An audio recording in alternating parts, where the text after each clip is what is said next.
Hi, I'm Delegate Sandy Rosenberg. This is a meeting of the Health, Occupations, and Long-Term Care Subcommittee of the House Committee on Health and Government Operations.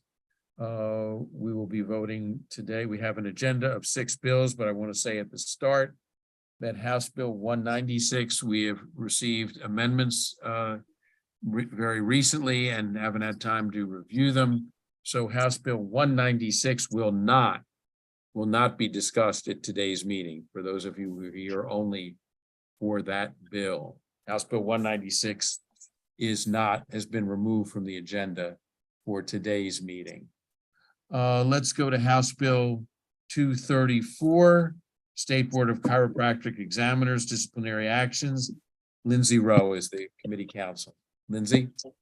This bill authorizes the State Board of Chiropractic Examiners to deny a license to an applicant or take specified actions against a licensee, for instance, suspending or revoking a license, if the applicant or licensee fails to comply with any board order.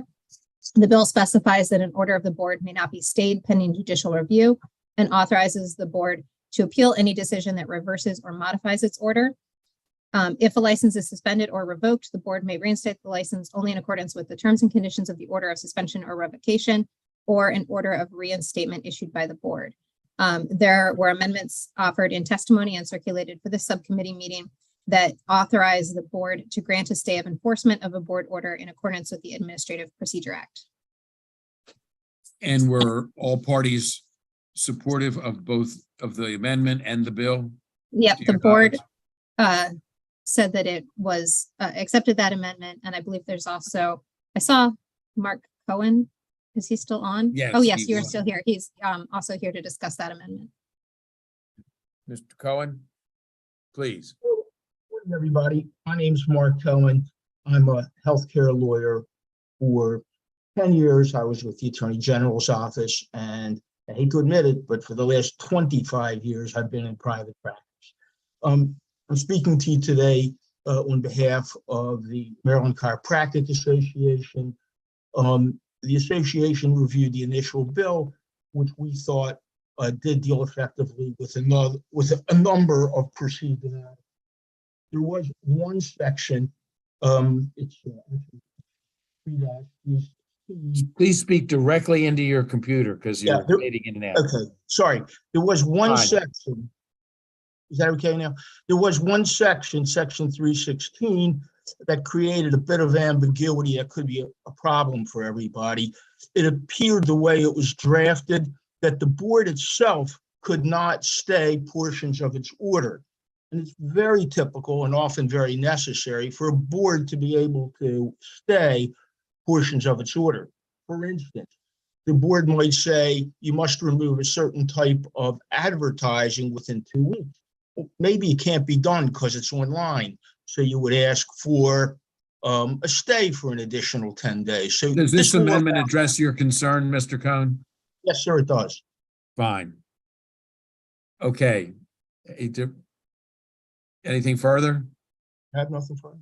You're fine. Good. Move Is that- there a motion on the amendment? Yes, move the amendment. Second. No objection seen to the amendment. The amendment is adopted. Is there a motion on the bill as amended? Move the bill. Second. All those in favor of the bill as amended, say aye.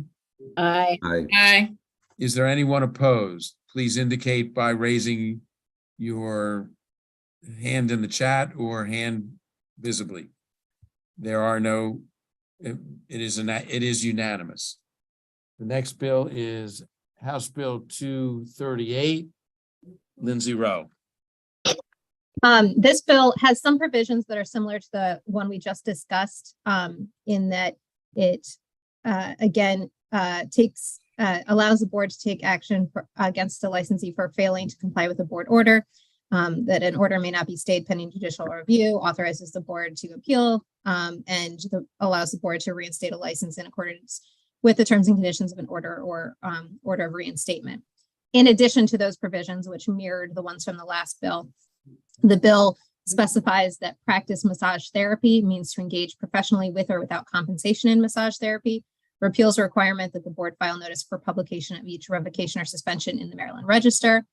repeals a provision of law that prohibits an individual from performing or offering to perform a massage on another individual for compensation unless the individual is licensed or registered, and instead allows like a 6-month grace period after for practice after expiration of a license or registration. There were also amendments circulated on this bill. The first mirrors the amendment that we just discussed, and I just dropped my pen, which authorizes the board to grant a stay of enforcement of a board order in accordance with the Administrative Procedure Act, and then also strikes the language from the bill that would have specified that practice massage therapy means to engage professionally with or without compensation. And what was the reason for striking that? These are both amendments that were approved by the board. Okay, I think there were a lot of questions during the bill hearing about the with or without compensation. And so the board, I believe, just decided that they didn't need to pursue that particular piece of the bill this year. okay. Is there any discussion on the amendments or on the bill? Is there, yes, Delegate Riley? Yes, thank you, Mr. Chair. So I also, not only the uncompensation, but also on my notes, they were concerned that they didn't have the tools to investigate the claims. Did the amendment take care of any of that? Or is that still an issue? Are we good?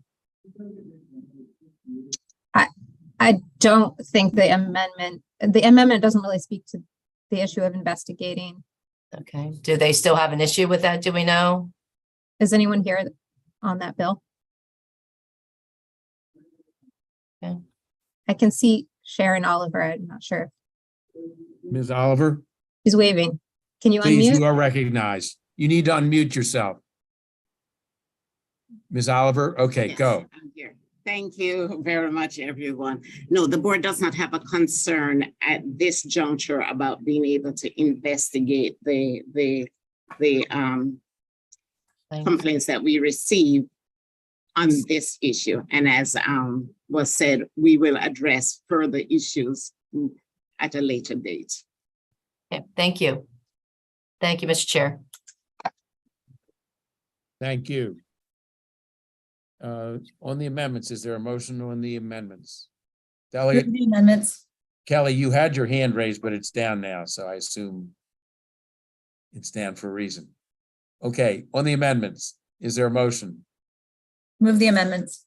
Second. So moved and seconded. All those in favor of the amendment say aye.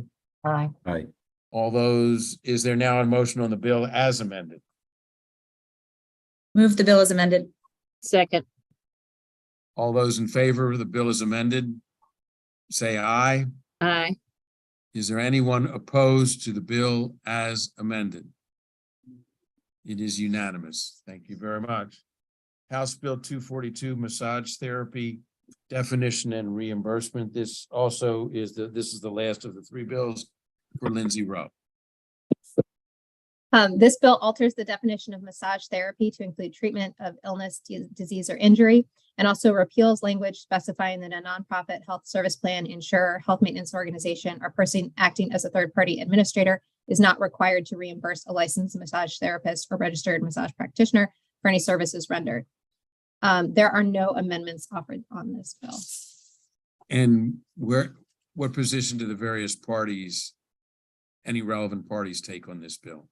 Matt Celentano is here from the League of Life and Health Insurers. They were opposed to the bill, concerned specifically about the repeal of the language that said there was nothing that required reimbursement for these services. I did speak with the Attorney General's office on that provision, and their opinion was that repealing that language or leaving it in code is essentially the same. It says there's nothing that requires reimbursement, but actually requiring reimbursement would require some additional changes in the insurance article, and there are no changes to the insurance article in this bill. So to the extent that there are existing mandates for that reimbursement, they feel they're unchanged by either keeping or repealing this language. So the AG says that repeal of this section does not require reimbursement. Right. So this section right now says that you're not required to reimburse, but certainly insurers are authorized to reimburse with this language in place, but getting rid of it is the same. They're authorized to reimburse, but not required.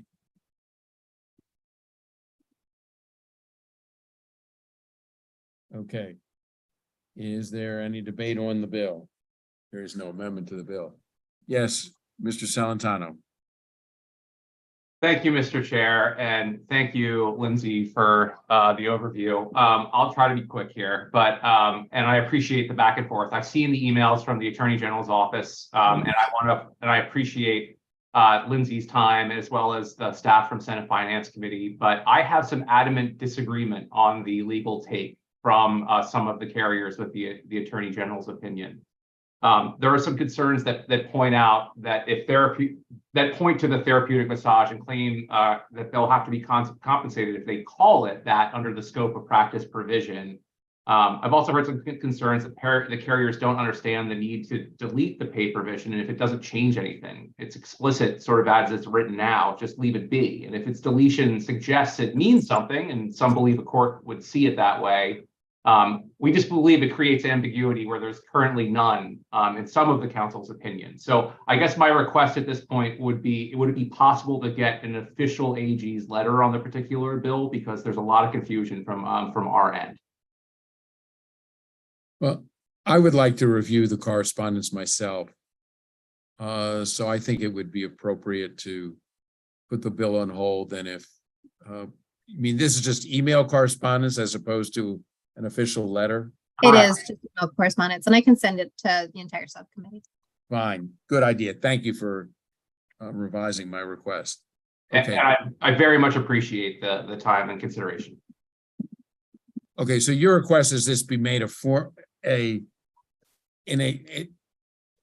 well, you're not asking for an official opinion, but you're just asking for a request that, well, let me look at what we have to see how if it should be made more formal. That would be the preference, Delegate Rosenberg. Okay. We'll look at it today. Thank you. We'll put that bill on hold. And there are a couple of hands up. I'm sorry, Mr. Conti and then Mr. Conti and then Delegate Cullison. Thank you, Delegate Rosenberg. I'm with the Maryland State Board of Massage Therapy Examiners. I'm the treasurer of the board and the secretary of the board as well.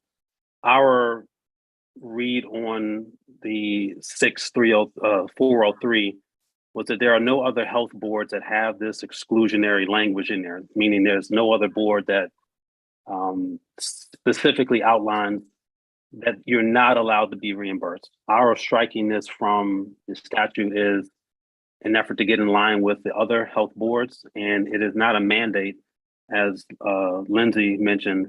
It's just, it allows for. So meaning there's no specific provision in there that says insurers must provide or must do anything.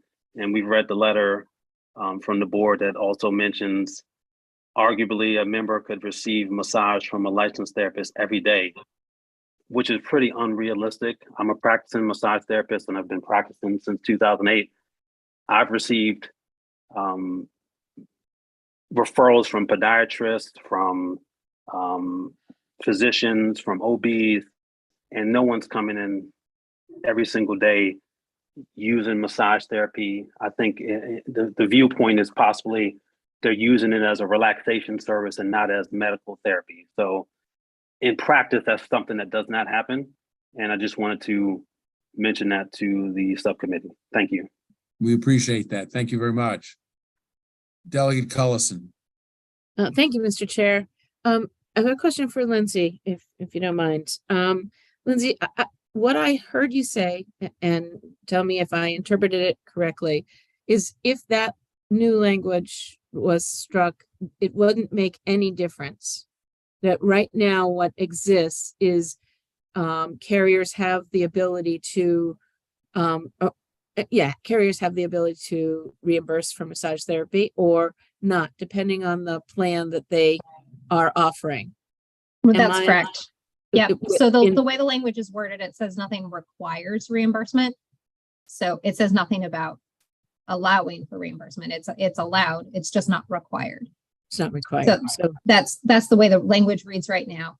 And so getting rid of it would still allow for it, not require it, because requiring it would require some additional change in statute. Right. And I understand we're not there. So I'm just trying to think whether we need to strike that language or not. But I know we're holding it, but I just wanted to throw that out as a possibility in the thinking. Thank you, Mr. Chair. Thank you. Mr. Howe, followed by Delegate Bhandari. Yeah, Thank you, Mr. Chair. No, My name is Mr. Josh. Okay, Oh, sorry. sorry. Go ahead. I'm sorry. Thank you, Mr. Chairman. I'm Josh Howe, representing the American Massage Therapy Association of Maryland. We are in agreement with council's understanding of and back and forth with the AGs, also with Mr. Conti's remarks. I think we would like to see that provision struck, and we kind of view it as insulating language for the carriers. And we are also in agreement that by removing that language, it does not require or mandate reimbursement. So just wanted to state that for the record and for the subcommittee. That's fine. Thank you. Delegate Bhandari. Yeah, thank you, Mr. Chair. I wanted to clarify. I think Josh answered that. This means that every health plan purchased through the Maryland Health Benefit Accents must not have to pay for any state mandated benefits beyond the federally mandated essential health benefits, correct? Council. I'm sorry, I'm not sure I understand your question. So it means that every health plan purchased through the Maryland Health Benefit Accents must pay for any state mandated benefits beyond the federally mandated essential health benefits, right? I'm not sure of the answer to that. Maybe Lisa or Delegate Cullison could answer since they handle health insurance more typically on this committee. So where that is true, I don't think that That's not what this amendment this does. portion of the bill Yeah. necessarily affects what you're talking about, though. But the Matthew Celentano point, that was your opposition, right? Our concern with the bill was that we thought the language might mandate reimbursement for massage therapy. Yeah, it wasn't the reimbursement part by the state that would be No. triggered by But- what you're.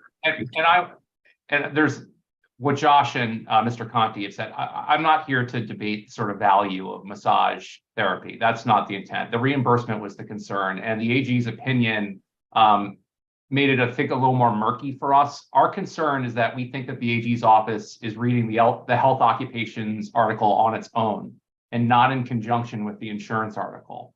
And that is where some of the strife might be, to say the least. So that's why we were hoping that we might be able to get an official AG's opinion. Okay. We will send that request later today. I'm just taking a note here. Okay, thank you. We will now move on to House Bill 291, Lisa Simpson, Health Occupations, Clinical and Graduate Alcohol and Drug Counselors, Licensure. This bill alters the qualifications to become a licensed clinical alcohol and drug counselor or a licensed graduate alcohol and drug counselor. The bill specifies that the required master's or doctoral degree must be in a professional counseling field rather than a health and human services counseling field, and that the required degree must be from an accredited educational institution rather than a regionally accredited education institution. The bill also repeals a second educational pathway for licensure and removes from statute specific coursework requirements. There are no amendments. Was there a cross file? There There is a cross file that's already passed the Senate clean, unamended. right? Move the Okay. bill. Is there Second. a second? Any debate? All those in favor of the bill, say aye. Aye. Anyone opposed, please raise your hand. The bill receives a unanimous favorable report. House Bill 615, Work Group on Black, Latino, Asian American, Pacific Islander, and other underrepresented behavioral health professionals, extension of dates. Lisa Simpson, Council. This bill extends by 1 year the reporting and termination dates for the work group on Black, Latino, Asian American, Pacific Islander, and other underrepresented behavioral health professionals. The work group is required to submit a report on its findings and recommendations to the governor and General Assembly by July 1st, 2024. And then the work group will terminate on June 30th, 2025. There are no amendments. And was there any opposition to the bill? No, it's just extending it for 1 year, and the Department of Health, who staffs it, supported it. Thank you. Is there a motion? Move the bill. Second. Seconded. All those in favor of the bill say aye. Aye. Anyone opposed? Raise your hand, or it is unanimous. We have completed today's agenda. We will get to work. Delegate Bagnall. Thank you, Mr. Chair, and I apologize, I had my hand up. I just wanted to ask, since we're holding House Bill 242, that when we request the opinion, that we make sure that we are requesting an opinion in conjunction with that health occupation, or with the health insurance article, to make sure that we don't have any more back and forth. Thank you so I much. made a note of that, but thank you for. Thank you. saying I it to appreciate that. everybody. Yes. Delegate Morgan. Are you new to this process? Damien, it kind of hurts working off of one laptop with trying to look up bills and then flipping back and turning your microphone back on. But thank you, Mr. Chairman. I'm Certainly. looking up at HB 615. Was there opposition to that bill? There was a bunch of unfavorables, but I guess no testimony. Council? Lisa?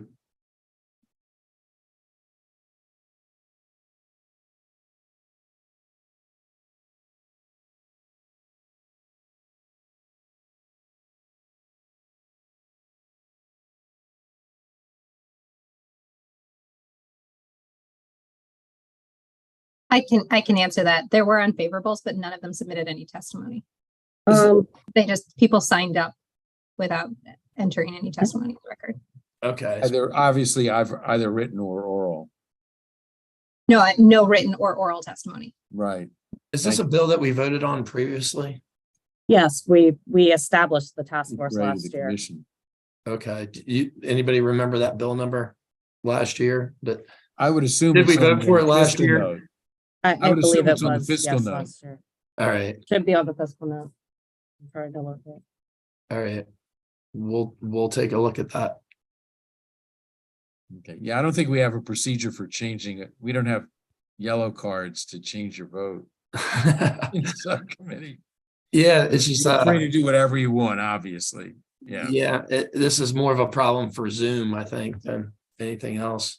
We're in the committee, we've been on it, but yeah, no problem. Thank you, Mr. Chairman. And if I may, this may be, we hope it will be, not because we want to lose her, but this may be the last subcommittee meeting that is attended by our vice chair. Is that correct? I'm sad to say I looked the governor in the eyes just now and he told me he signed that commission. So I'm not long for this world on the House side. Well, with that historical footnote, there being no further business before the subcommittee, we are adjourned. We'll see everyone at 1 o'clock. Enjoy your lunch hour.